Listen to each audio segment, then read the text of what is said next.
Okay, so this was a video that was going around this time last year that was created by Jacqueline Levine here on YouTube, and she created the Panning Pro tag. So I figured that it would be a fun little video to do.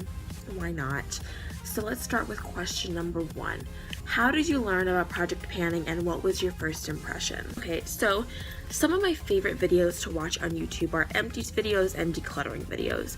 I've loved watching those videos far before I started project panning. So whenever I would watch those videos, project panning videos would show up in the recommended section.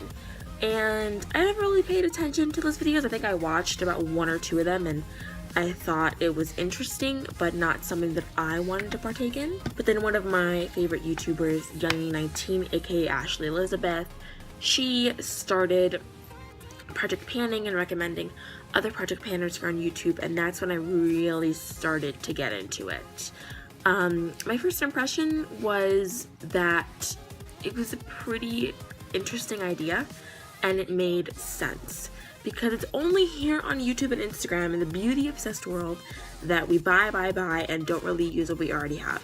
In real life, women who use makeup but aren't obsessed with it go through their products all the time. It's nothing revolutionary.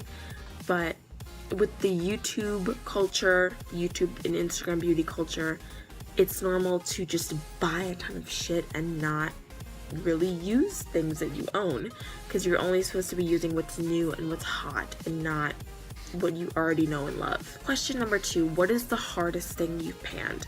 Probably my Maybelline Bad to the Bronze color tattoo. That thing is a project pan veteran. I have mine with me right now, and a little bit of a spoiler because I am currently panning this in one of my Instagram project pans, but this just like will not die. I've been trying to use this up for over a year and it won't die. The easiest for me to project pan, I can't name a specific product, but things like foundations and concealers are pretty easy for me to go through. Number 3, have you attempted a pan that palette challenge? Why or why not? I have. I did it just because I thought it was a really fun challenge and because I have a lot of eyeshadow palettes and I kind of wanted to tackle that area of my collection. Number 4, has panning affected your makeup buying habits? If so, how? Definitely.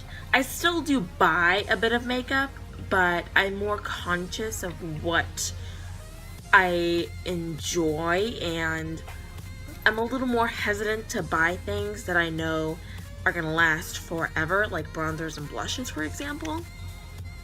So I take a lot of things into account now before buying something. Question number 5, what do you plan on panning next? I have some products in mind for a 4 by 4th of July. I think that's the next project that I want to do. I definitely want to tackle my lip glosses. I have 3 or 4 lip glosses, I think, and I really don't use them, but lip glosses are fairly easy to use up, I feel like, so I do want to tackle some of those. I want to definitely use up some more of my lip liners, some eyeshadows, nothing really specific, but those are really the areas that I want to tackle in my next project pans. Number 6, where do you get your panning inspiration and motivation?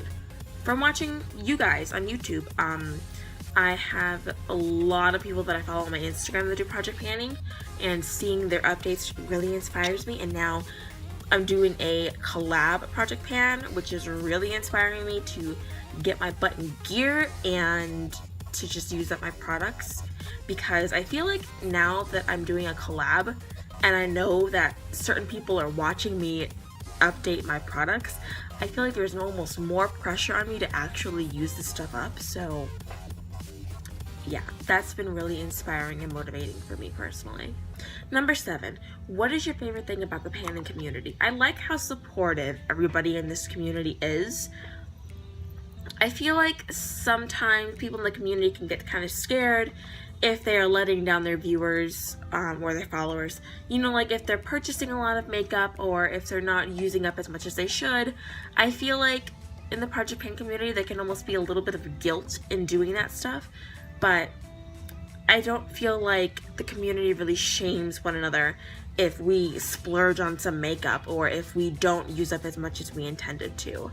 I feel like everybody is really kind and warm and welcoming and very understanding, and I think that's why I enjoy communicating with a lot of people that are in the community. Number 8, if you're currently project panning, what item is giving you the most trouble?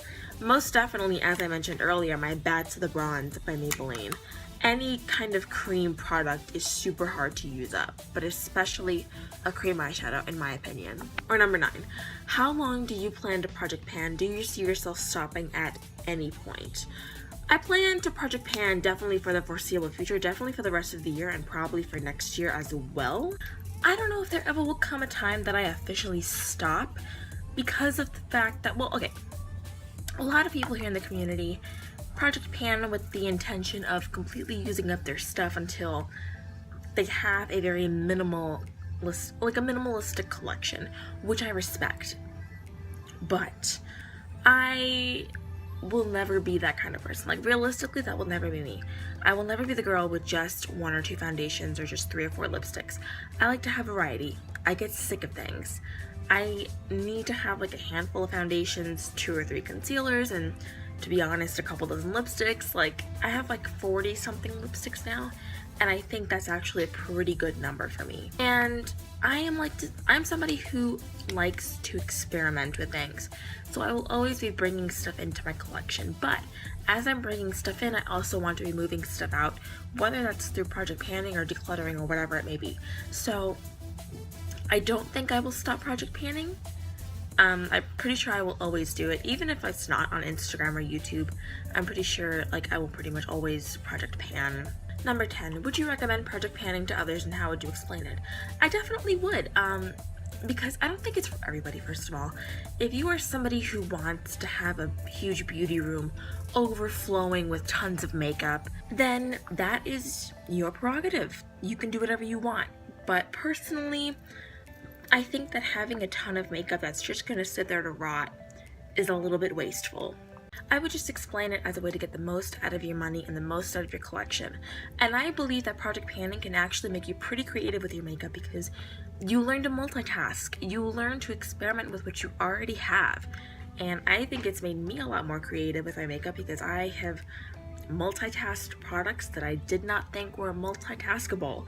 Like, for example, I have used a Maybelline Color Tattoo as a brow product. I never would have thought to do that before. So I think that project panning can really help you in a lot of ways. It can help you figure out what kind of makeup you like and don't like. It can really help you figure out what kind of person you are. It goes even beyond the makeup sometimes. So I would definitely recommend it, and that's pretty much how I would also explain it. So I'm going to be tagging specific people in the description bar below, because I have people in mind that I want to tag, but I know I'm going to forget a few people. But if you're watching this and you want to do this tag, then I tag you to do it. And I hope you guys enjoy doing the tag. I hope you guys enjoyed hearing my answers, and please leave some comments in the comment section below if you agree with anything I said, or if you disagree. I want to have a really good conversation in the comments about this.